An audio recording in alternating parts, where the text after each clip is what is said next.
Hi, welcome to Siva kids. ஒன்றுபட்டால் உண்டு வாழ்வு. காட்டில் மரங்களுக்கும் விலங்குகளுக்கும் ஒரு போட்டி நடந்துச்சான். அதில் உங்களை விட நாங்கள் தான் உயர்ந்தவங்க அப்படின்னு மரங்க சொல்லிச்சான். இல்லை இல்லை, நாங்களே உயர்ந்தவங்க அப்படின்னு விலங்குகள் சொல்லிச்சான். எங்களால் தான் நீங்கள் பாதுகாப்பாக இருக்கிறீங்க அப்படின்னு மரம் சொல்லிச்சான்.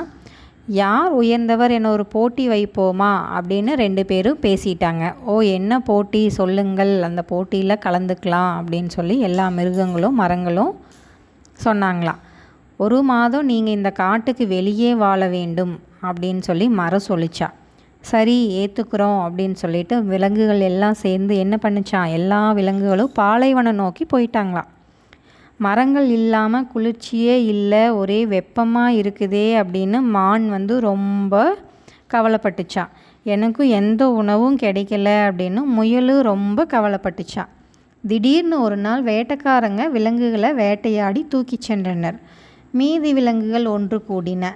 நாம் பாதுகாப்பான காட்டை விட்டு வந்தது ரொம்ப தப்பு, மீண்டும் காட்டுக்கு செல்வோம் என்று முடிவெடுத்தன.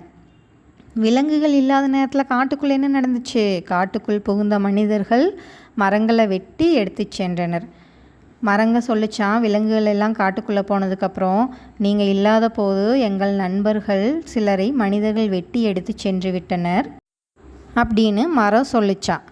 அதுக்கு உடனே விலங்குகள் என்ன சொல்லிச்சான், பாலைவனத்தில் நாங்கள் இருந்த போதும் சிலர் எங்களை வேட்டையாடி சென்று விட்டனர் அப்படின்னு சொல்லி விலங்குகளும் சொல்லிச்சான்.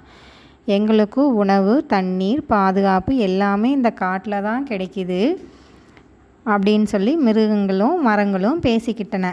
இங்கே யாருமே உயர்ந்தவரும் இல்லை, தாழ்ந்தவரும் இல்லை, அனைவருமே சமமானவர்கள், இனிமேல் எப்பவுமே ஒற்றுமையாக வாழலாம் அப்படின்னு சொல்லி மிருகங்களும் மரங்களும் முடிவெடுத்தன. நீதி: ஒற்றுமையே வலிமை.